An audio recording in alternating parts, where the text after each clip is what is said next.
Hello mga loyal Kalendra, magandang araw po sa inyong lahat. Ako si Madam Lendra at nandito tayo ngayon para pag-usapan kung ano ito.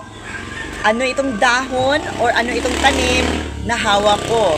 Ito po ay tinatawag na dahon ng as-is, isang napakabisa po yung dahon na ito, dahon ito upang makaakit ng pera at swerte, lalong-lalo na po sa sugal. Ito po ay napaka-controversial po ang dahon na ito dahil alam natin, majority sa atin, ang alam lang ay dahon ng laurel. Pero 5 years ago, tinuro ko po sa inyo kung ano po paano mag-ritual gamit po ang dahon ng as-is. At dahil marami po sa ating mga loyal Kalendra na talagang nagbibigay po sila ng positive feedback na natupad po ang kanilang kahilingan po gamit po ang dahon ng as-is. Kaya po naging curious po ako and out of curiosity nag-research po ako para po madagdagan ang aking kaalaman tungkol po sa dahon ng as-is at babasahin ko dito kung ano ang na-research ko. Ang dahon ng as-is ay tinaguriang pampaswerte dahil sa paniniwala ng maraming Pilipino na ito ay may likas na enerhiyang espiritual na nag-aakit ng swerte, kayamanan at proteksyon. At ayon rin sa matatandang paniniwala, sinasabing ang dahon na ito ay may likas na money magnet at kasaganaan. Ginagamit ito ng mga matatanda noon bilang pang-akit ng swerte sa negosyo, trabaho at sugal. At maraming albularyo ang gumagamit ng dahon ng as-is sa kanilang ritual dahil kapag binasbasan o binigyan ng intensyon, lalo itong nagiging mabisang pampaswerte. Okay? At nandito pa, sinasabing ang halaman ng as-is ay sumisipsip ng positibong enerhiya at tumutulong sa pag-alis ng malas o negatibong aura sa isang tao o tahanan. Marami ang naglalagay nito sa bulsa o pitaka upang makaakit ng panalo sa sugal, dagdag kita sa negosyo o mas madaming oportunidad sa trabaho. Ito rin ay bukod sa swerte, ginagamit din ito bilang pangontra sa malas at inggit. May mga naniniwala na inilalayo nito ang masamang espiritu o negatibong enerhiya. Ayan po, ganyan po siya ka-effective po mga loyal Kalendra. So sasabihin ko mamaya kung ano po ang natutunan kong ritual gamit po ang dahon ng as-is. Bago po tayo magsimula, gusto ko munang i-shout out ang ating mga masusugid na taga-subaybay. Babatiin ko po at i-shout out ko dito si Sol Mercado Patiño, Catherine Tabios, Mamita Thelma, Evangeline Asuncion, Belen C. Mora, Blessy Villarin from Masapang, Victoria, Laguna, Jonalie Barlan, Rosaline Tirados, Marie Ethel Gatford na nakatira ngayon sa USA, Beth Vicete, Lori Falcon, Grace Galyaza, Alma Kidangin, Yoli Magno, Lydia Bonde Isuetas from Tanay, Rizal, Min QZ, Primitivo Oracion, Efren Bong Erorita, Marilyn Mediona, Vincent Jeremy Viernes, Rodicy Omali Bernal Gulingan, Fanny Romeo Operario, Jennifer Puruganan Estepa, at saka kay Aiko Melendez na ngayon po ay tumatakbo bilang councilor po sa District 5. Rose Mariano, Mia from Cainta, Rizal, Rosie D. Chavez, Obet Souza, Sandro Honrada Peroja, Irish Elliot, Rosie Bello, Tina Dumdum Pagador, Aileen Payo Vega Comia, Raimundo Tadena, Lynn Ritorban from Hong Kong. Yan po, maraming salamat po at sa mga gustong magpa-shoutout, i-comment lamang po sa ibaba. Ayan mga loyal Kalendra, pero bago natin simulan ang ritual, nais ko lang ipaalala na ito ay isang gabay lamang po. Ang mga paniniwala at espiritual na ritual ay magkakaroon lamang ng epekto, depende po sa inyong pananampalataya at depende na rin sa inyong intensyon. So wala itong garantiya ng panalo, ngunit ito ay makakatulong upang mas magamit natin ang positibong enerhiya sa ating paligid. Ang swerte ay nasa tamang mindset at pananalig at positibong aksyon. Ngunit mga loyal Kalendra, marami po ang nagpatunay sa bisa ng ritual na ito at babasahin ko po ang mga tunay na kwento po ng ating ibang mga loyal Kalendra na sumubok po at sila'y nagmensahe sa akin. Okay, so babasahin ko dito. Okay. Ito po ay galing kang Marites mula sa Laguna. Nanalo po siya ng jackpot sa sugal matapos gawin ang ritual sa loob ng 3 araw. Ito naman galing kay Mang Jose, isang tricycle driver. Laging may pasahero at hindi naabusan ng kita matapos gamitin ang dahon ng as-is. Kay Nena naman, may utang siya na 50,000 pero matapos ang ritual, bigla siyang pinatawad sa kalahati ng kanyang inutangan. Si Roberto, isang OFW, nakatanggap ng unexpected bonus mula sa kanyang employer. Si Lani, isang online seller, dumubli po ang kanyang benta pagkatapos gawin ang ritual. Si June, hindi nanalo sa sugal, pero nang subukan niya ang ritual, 3 beses siyang nanalo sa loob ng 1 linggo. Si Andrea, nakahanap ng bagong trabaho matapos isagawa ang ritual sa kanyang bahay. Si Rodel naman, isang mananaya, nanalo ng 10,000 sa STL matapos ang ritual.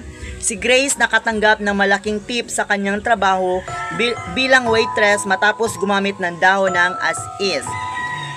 Si Marlon, isang negosyante, biglang nagkaroon ng maraming kliyente matapos sundin ang tamang proseso ng ritual.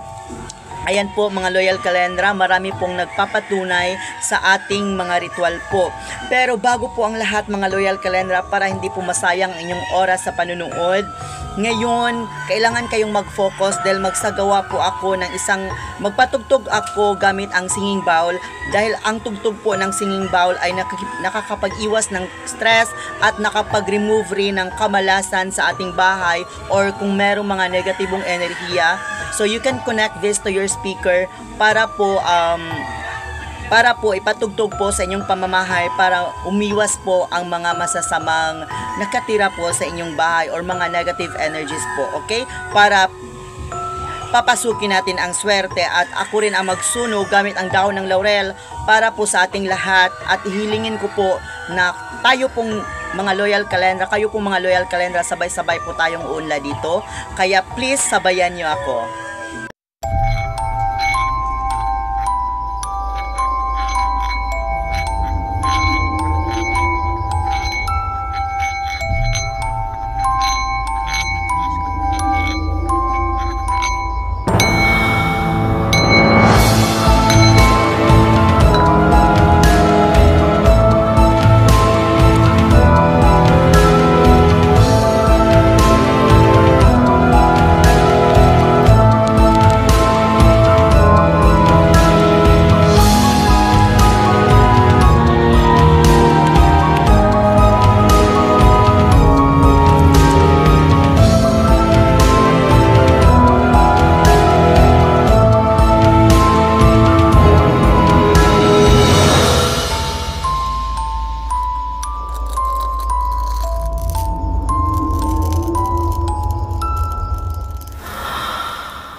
Okay, magsimula na po tayo kung paano po gagawin ang ritual gamit po ang dahon ng as is.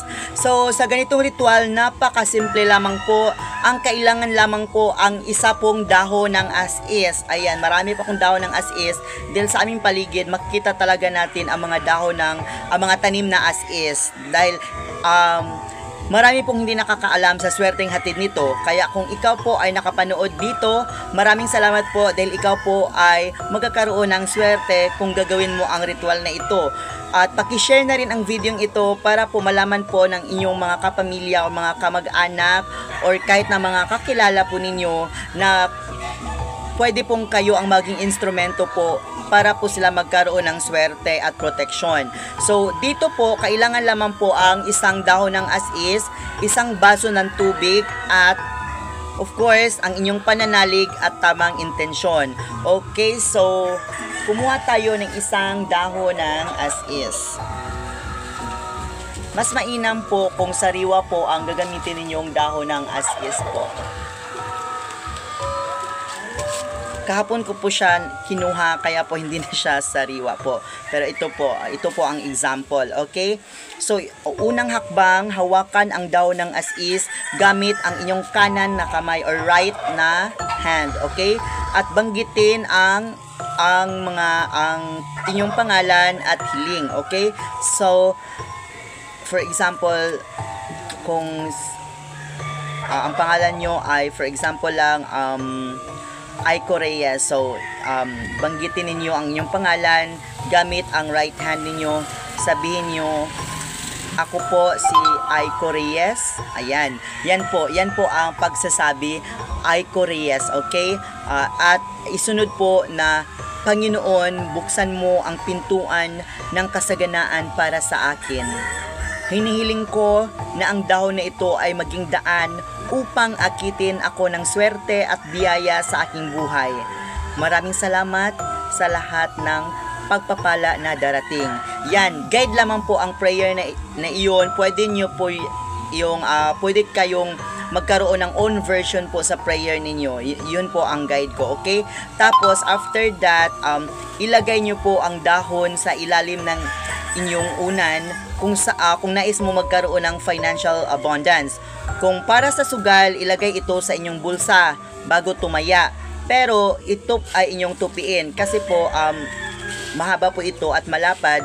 So tupiin nyo lang po ito. Pwede rin siyang ilagay po sa loob ng isang plastic bago ilagay po sa inyong bulsa. Okay? So ayan po mga Loyal Kalendra. Tsaka pala yung naghawak kayo nito, 'di ba sabi ko kanina kailangan ng isang basong tubig. So ang isang basong tubig dapat nasa harapan po ninyo. Tapos sabihin niyo ang inyong pangalan. Ako po si example Aiko Reyes, at sabihin niyo ang prayer ninyo. Tapos po inumin nyo po ang isang basong tubig. So, dapat po yung isang basong tubig ay malinis, okay? So, kung bago po kayo matulog, pwede rin siyang ilagay po sa ilalim ng inyong unan, okay? At palitan po ninyo tuwing Biyernes, o kung ito naman ay natuyo na, dapat palitan nyo po siya, okay?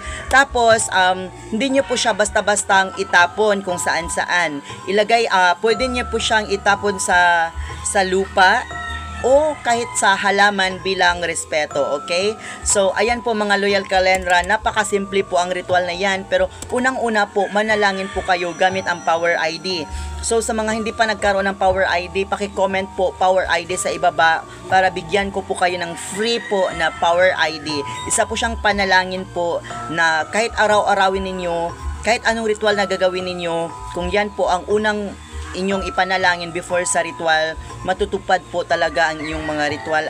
At marami pong mga Loyal Kalendra ay nakasubok na dito at talagang effective po para sa kanila at nagmensahe po sila sa akin. So sa gustong magkaroon ng Power ID, paki-comment po Power ID sa ibaba. At yan lamang po ang lahat mga Loyal Kalendra. Napakasimple po ang ritual na ito, pero napakarami pong nagpatunay ng bisa nito. Pero ito ay inyong tandaan na hindi talaga ito tungkol sa dasal lang o sa ritual. Mahalaga rin ang ating aksyon at pananampalataya, okay? So para sa gustong malaman ang mga, dahil po ako po, alam niyo po ba na sa mga iba kong videos, pinakita ko sa inyo ang aking mga lucky charms na talagang nakakatulong po. So kung gusto nyong malaman ang tamang lucky charm na bagay sa inyo po, mag-comment lang po o mag-PM po kayo sa akin dahil ituturo ko po kung saan kayo bumili po ng legit na lucky charm na talagang kinonsagra po or cleanse and bless po sa sagradong tubig ng Mount Banahaw. Binili ko po sa Banahaw Lucky Charms Original. Maraming salamat po mga loyal Kalendra. Maraming salamat po sa pagsama sa akin ngayon, sa panonood po. I-like nyo po ang video ito, i-share at itag nyo po ang inyong mga kaibigan para malaman po nila ang sikreto ng dahon ng as-is at magkita-kita po tayo sa susunod nating video. Maraming salamat and God bless.